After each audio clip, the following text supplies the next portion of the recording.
Patuloy ang Industrial Technology Development Institute ng DOST sa promosyon ng mga innovation na makatutulong sa mga interesadong negosyo o micro, small and medium enterprises.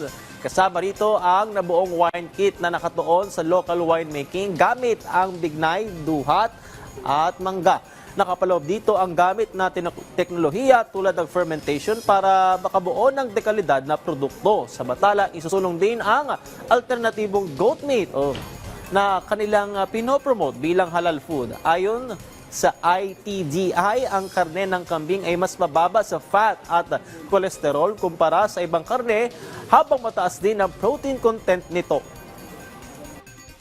That is why nandito rin kami and we took the opportunity of course to promote itong availability nitong technology na to encourage more na makapag-adapt nitong technology on wine kit. Now when it comes naman po with the rate of technology, mataas naman po ang tawag dito, ang adoption namin.